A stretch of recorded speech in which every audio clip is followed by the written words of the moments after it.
Welcome back to Shop Talk. I'm Chiki Rowapuno sitting in for Pia Ontiveros, and we're still talking about retail architecture. And we are now joined by Frenjick Quesada. He is the principal designer of Design HQ. That's such a cool name. HQ doesn't even mean headquarters. It means, means Hirayama Quesada. Yeah, that's you and your partner. Yes, that's right. Yeah, and you are an interior designer by Yes. profession. Yes, You're not an architect. See, no. this is what I learned when we were chatting before we came on.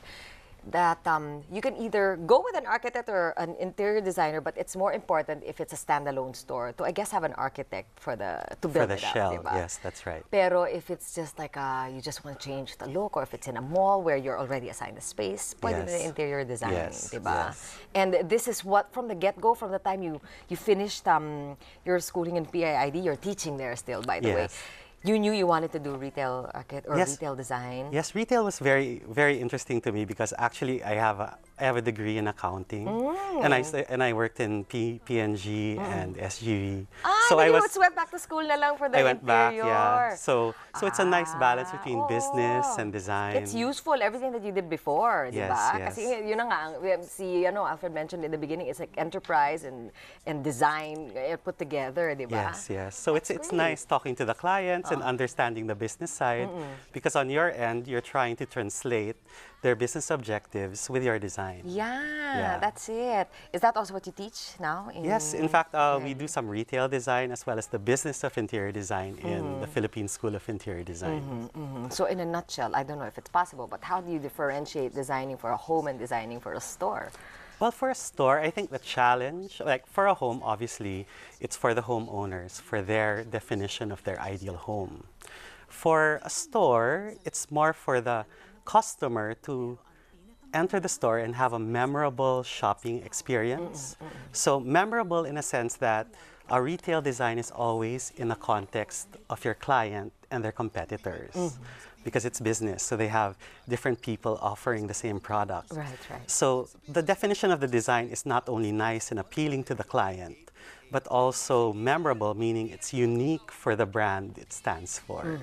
So the idea is when someone goes into the store, when you come out, you remember that I shopped at this brand.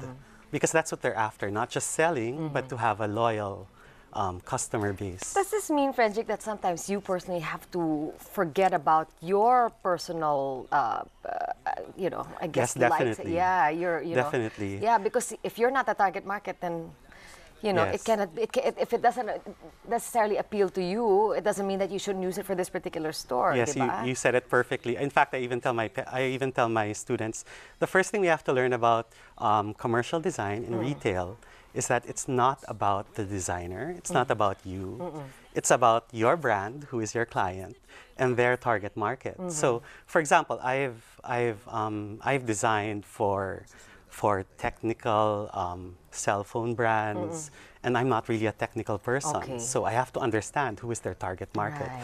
as well as very feminine brands for working ladies who are yuppies, and you have to understand their psyche. Yeah, And so you have to really parang forget about your own preferences. Yes, yes. Talaga, no? Yes. Yeah, it's probably tough in the beginning, no? It's something you have to get yourself used Yes, to. it's all about being a professional. That's true, because Yeah. at the start in the design, you'd like to express yourself. Oh, di ba? Yeah, Siyempre, what's pretty syempre. to you, di ba? Yes. But then now you have to start thinking about how do you express your client's aesthetic that will appeal to the target market. Yeah. Yes. Yun na nga, like we said kanina, dami mong boss, dami mong iniisip, yung kliyente mo, tapos yung iba. The stores that you have done, the very popular stores, folded and hung. Yeah, folded and hung. We do a lot of. This is mga. These are a lot of contemporary local clothes. brands. Yeah. A lot of local brands. What's exciting about the retail market now is that everything's globalized, right? We have all these imported brands, and what's important for the local retail architects and interior designers is that we actually help the local brands become competitive with these world-class brands, because they come to us with spectacularly designed stores, and while the local players will have to compete with them. And that's where I think that we're doing quite well. The local architects and interior designers are coming up with looks that are at par, if not sometimes even better than their international counterparts, which is needed because now when you stroll through a mall, right beside the local brand, you'll see an imported brand. And that's all part of the retail game. And you're right, if you don't look long enough, you will not realize that it is a made in the Philippines brand competing against an internationally renowned brand, because you're able to present it in a way that it's parang wow, globally competitive. Yeah, it's funny that you mentioned that. Yeah, a client of mine even said after we redesigned their store, Soda, one of their customers asked them, Imported ba to? But actually, they've been a local brand for so long. Oh. And kanina, I was asking our first guest, what how they characterize Pinoy shoppers and how you appeal to them. Europeans, they said they like the monochromatic. And ikaw, do you agree that Pinoy still like the loud, colorful displays, or nag-iiba na rin? Well, I think that the Filipino consumer is very exposed to different looks. So depending on the target market, of course, obviously the higher the target market, the more they've traveled, right? And I think it's also the other way around. Like the international brands are exposing the local market with these more advanced designs, such that they are also educated. So all in all, our retail market is so robust that... Yeah, grabe, I'm looking at this now. These are all yours, no? Yung parang parang kang pumapasok ng bahay, no? Yes. It's like, I mean, it has doors and it has, the walls have texture, ganyan. Yes, this is Jelly Bean. Yeah. It was made for a target market of a young working lady. So the idea was exactly that. It should feel like you're entering the house of a Jelly Bean lady. And we pegged her as sophisticated, a lady who goes about town. Yeah.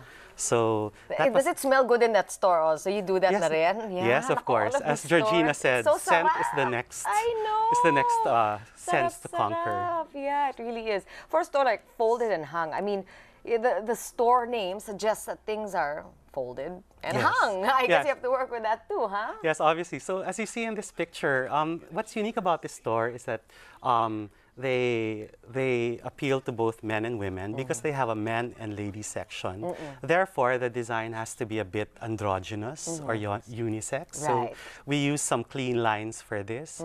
And aside from that, they're also known to have like top endorsers. And I was going to ask you, it's so, I mean, it seems like the pictures of the endorsers are getting bigger and bigger. They, they fill the entire wall already. Is that, you find that this appeals to the consumer? Yes, definitely, because these, their endorsers obviously bring in a lot of business for them. And that's going to pay them what you pay them. Might as well put plastic in their face all over the store, no?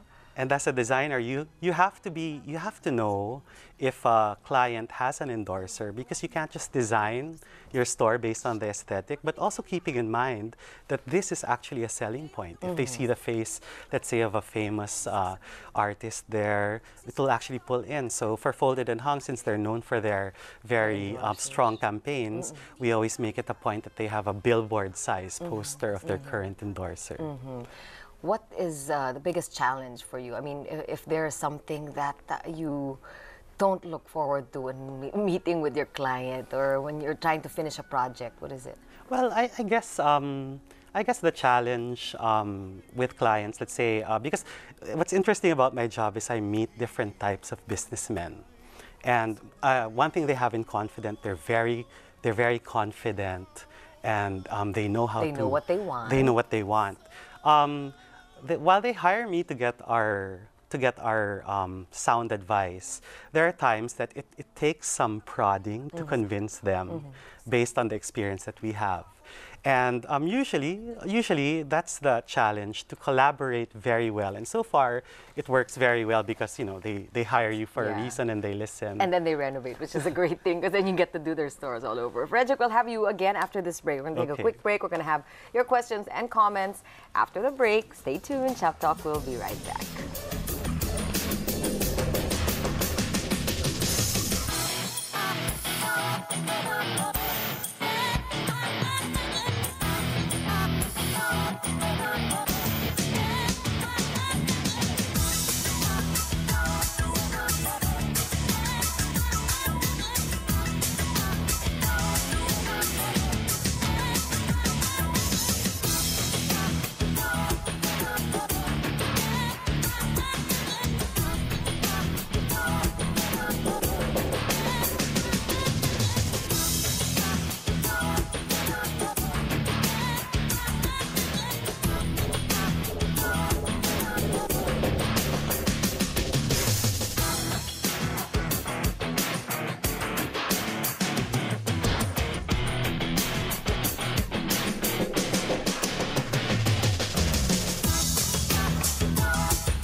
Back here on Shoptalk, I'm Chikiro Puno sitting in for P. Antivirus, and we're again joined by architect Alfred Carandang of ACES Architecture, Construction Engineering Services, architect Georgina Aguila of Markitect, the retail detail architect, and Frenjick Quesada of Design HQ. We'll go straight into your questions from Eric for Alfred. What are the modern styles in retail architecture?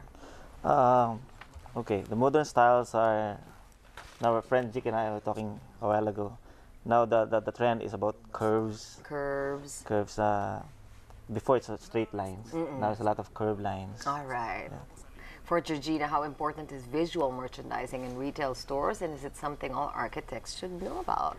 Well, definitely if you're into retail design, you really have to know the basics of visual merchandising because it really sets the look of the entire store. And again, a store really isn't complete until the merchandise is placed in. So a basic understanding of visual merchandising is really important. Does that also, does it have anything to do with inventory? Does that also apply? Definitely, because your inventory are the items that will be put on display. So knowing the inventory really is key also, and you need to discuss that with your clients and your merchandisers. All right. For Frenjick, I'm not sure, caller says, if I can enroll in a full design course. Do you, Frenjick, or anybody else in your school or other schools, would you know, are there modules in commercial or retail design? Yes, actually in the Philippine School of Interior Design. You can check us out at www.psid.edu.ph, and we have special courses there for retail and commercial. And in fact, the school is developing some exciting new courses in visual merchandising and in other courses that will be offered late this year, early next. Great, great. So you know where to reach and find Frenjick already. Thanks so much. Obviously, we have more questions that we can't get to. Thank you, all three of you, for joining us today. We learned a lot here on Shop Talk. Thank you, all of you, for watching. I'm Chikiro Puno. Join us again tomorrow. Enjoy the rest of your day. You know,